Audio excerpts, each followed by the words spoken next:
Hey everybody, welcome back to my channel where we cut through the noise and deal with the facts.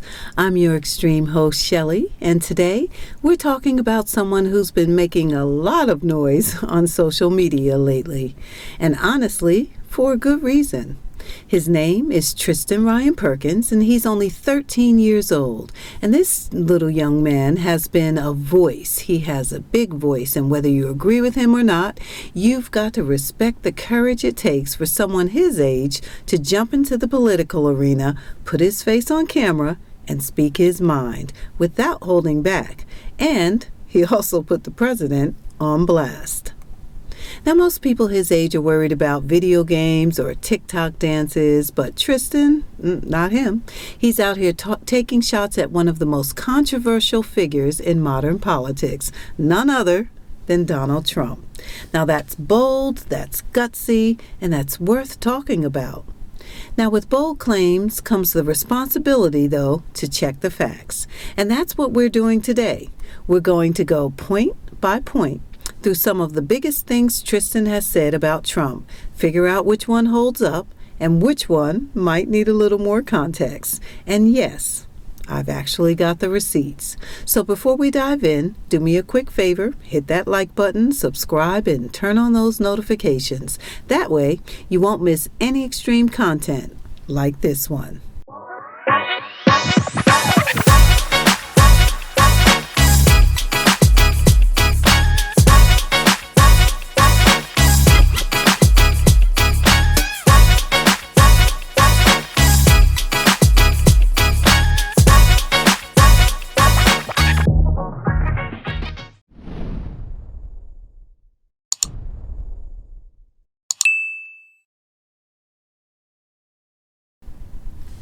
Okay, now we're about to see this young fella blast the president with no shame. So, here we go. It's crazy how much Mexico helps us considering how much we screw them over. Because Trump threatened on multiple occasions that he was going to invade Mexico. Trump said he was going to build a $60 million wall across the border so immigrants could not get into the country. And then he said he'd make Mexico pay for it, even though it was his idea. Trump also added unnecessary tariffs on Mexico. Not to mention, in the 1800s, we stole a bunch of land from them. Don't say conquered, we stole it.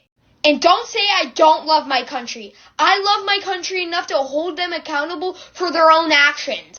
We've done so much to Mexico, but who was there first during the Texas floods?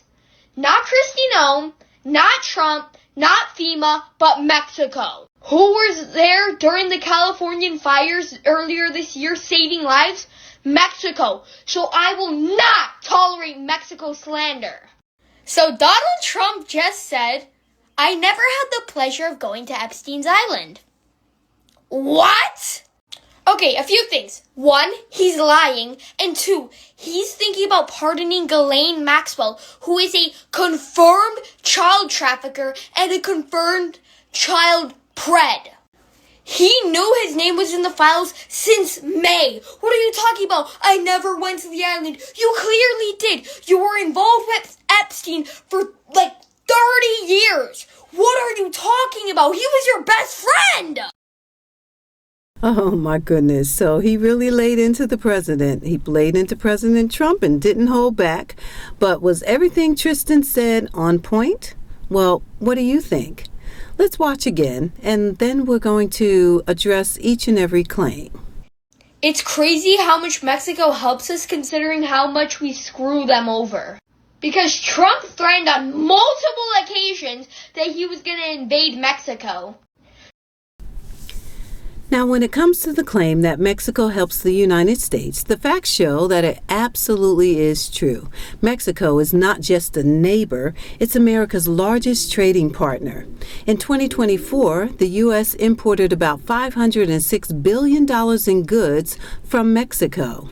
And it was making up roughly about 15% of all imports. And at the same time, the U.S. exported around $334 billion in goods back to Mexico.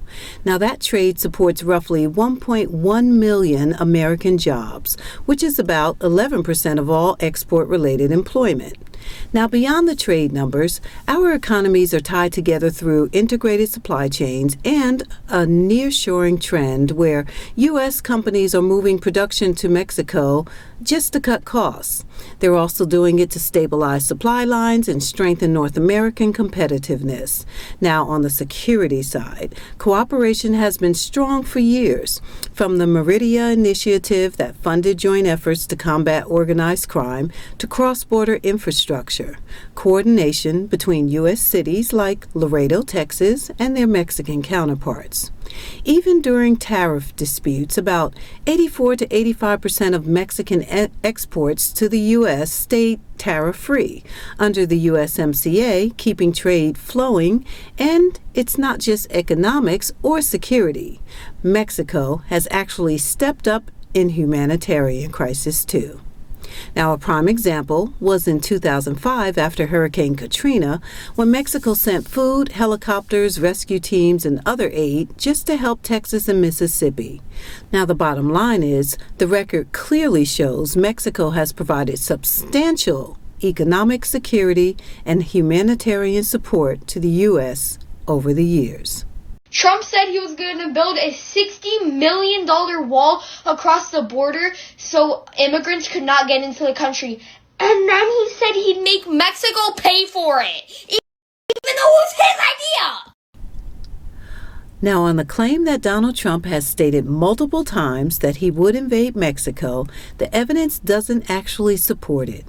In fact, Mexican President Claudia Sheinbaum has gone on record saying there will be no invasion of Mexico, explaining that the U.S. government assured her any executive orders related to Mexico did not involve military intervention on Mexican soil.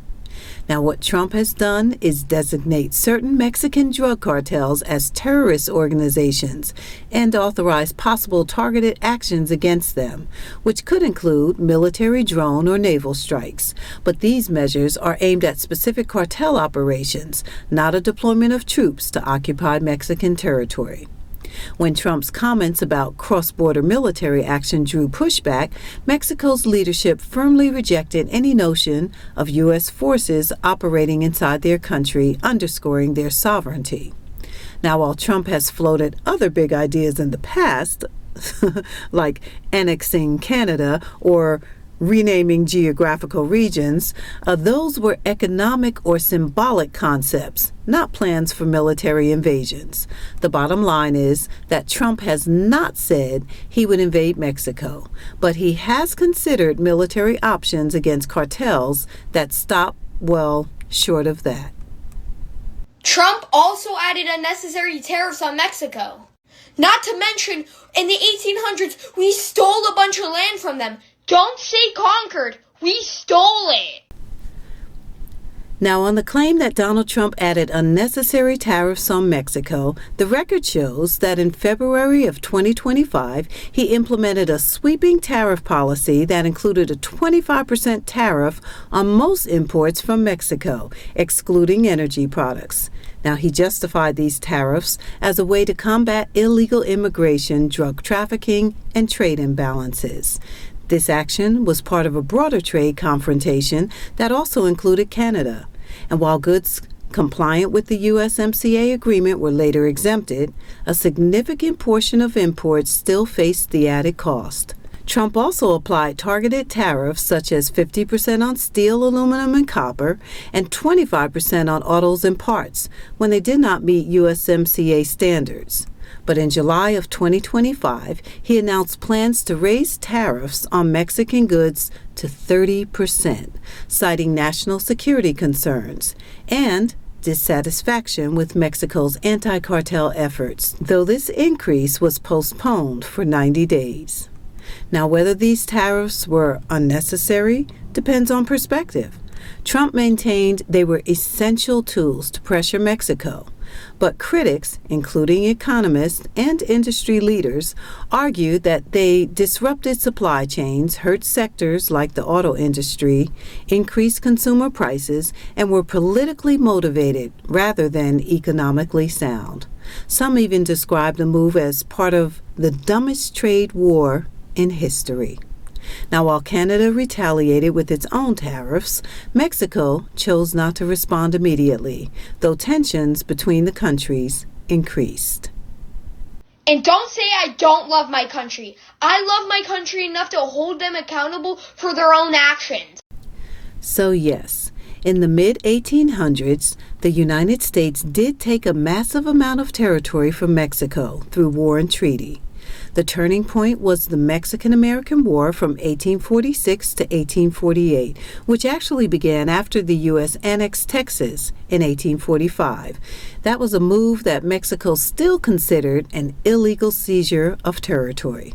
The war ended with a decisive U.S. victory, and the Treaty of Guadalupe Hidalgo forced Mexico to give up roughly 525,000 square miles of land. That's about 1/3 of its total territory at the time. Now, this land became present-day California, Nevada, Utah, most of Arizona, New Mexico, and parts of Colorado and Wyoming.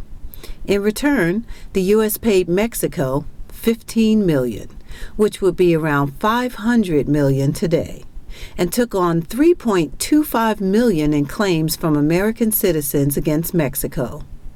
Now, just a few years later, in 1854, the U.S. expanded again the Gadsden Purchase, paying $10 million for parts of southern Arizona and southwestern New Mexico. While U.S. leaders at the time framed these acquisitions as fulfilling manifest destiny, many historians, particularly in Mexico, view them as the forced loss or outright theft of land following military defeat. We've done so much to Mexico, but who was there first during the Texas floods? Not Kristi Noem, not Trump, not FEMA, but Mexico. Yes, during the devastating July 2025 floods in Texas Hill Country, Mexico was among the very first to step in with aid. Now, within days of the July 4th flooding, which claimed more than 100 lives, a team of Mexican firefighters and rescue personnel traveled from Ciudad Acuna, Coahuila, to assist with the search and rescue operations along the Guadalupe River. Now, they worked in coordination with local groups like EquiSearch and the Mountain Home Volunteer Fire Department. Fundación 9/11 and their canine search units also crossed the border despite political tensions. Now, they were reinforcing the sentiment that when it comes to firefighters, there's no borders. U.S. Ambassador to Mexico, Ronald Johnson, publicly praised the effort, saying the United States and Mexico are united, not only as a neighbor, but as a family, especially in times of need.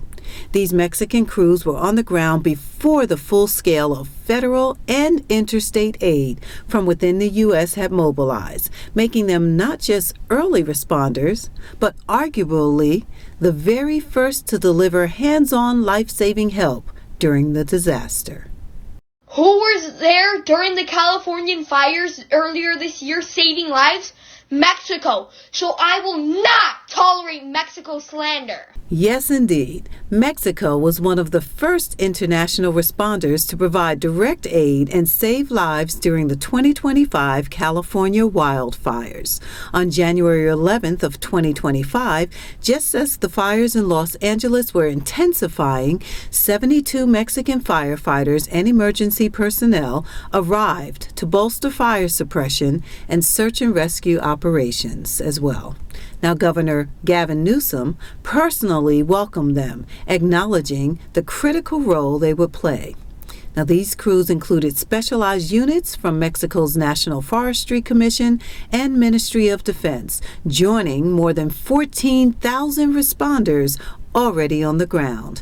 Now, their work went well beyond fighting flames. They assisted in recovery operations, including the discovery of human remains in burned areas, helping bring closure to families. Mexico's response was amongst the earliest from outside the United States, arriving before many other international reinforcements. Now, this wasn't a one-off. Back in the October 2007 California wildfires, Mexico sent 60 firefighters from Tijuana and Tecate and even provided emergency electricity to San Diego when the power grid was damaged. Now, in both 2007 and 2025, Mexico's assistance came quickly. It was hands-on, and it made a tangible difference in saving lives. They supported the U.S. communities when they were in crisis. So Donald Trump just said, "I never had the pleasure of going to Epstein's Island." What? Now, the answer to this claim is probably a no. There is actually no verified evidence that Donald Trump has ever been to Jeffrey Epstein's private island, Little St. James. Trump has repeatedly denied visiting, and in his remarks during a trip to Scotland in late July of 2025, he said, "I never had the privilege of going to his island, and I did turn it down, calling it one of my very good moments to refuse the invitation." Now, while Trump and Epstein did know each other in the 1980s and the 1990s, attending some of the same social events and occasionally interacting at places like Mar-a-Lago, nothing credible places Trump on the island itself. Now, his statements have consistently framed the decision not to go as intentional and deliberate, and there have been no verified proof to contradict his denial. Okay, a few things. One, he's lying. And two, he's thinking about pardoning Gilly Maxwell, who is a confirmed child trafficker and a confirmed child pred. Now, there actually is no evidence that Donald Trump is seriously considering pardoning Gilly Maxwell. Maxwell is in prison because she was convicted in December of 2021 on multiple federal charges related to trafficking and grooming minors for Jeffrey Epstein. Now, Trump has acknowledged that he has the legal authority to grant her a pardon, but he has repeatedly said that no one has approached him with such a request, and that it's something he hasn't actually thought about. Now, when asked directly, he reiterated that no one has asked me to do it, and claimed that he knows nothing about her case. A spokesperson for Donald Trump has also stated that he has not considered clemency for Maxwell. Now, while her recent transfer to a minimum security prison and her cooperation in DOJ interviews have fueled speculation, these developments have not been tied to any actual pardon plans. Survivors and prominent figures have strongly opposed the idea, warning that it would provoke significant backlash, even from within Donald Trump's own base. Now, the bottom line is that Maxwell may be open to any relief she can get, but there's no indication that Trump is planning on or even contemplating a pardon. So here's the takeaway.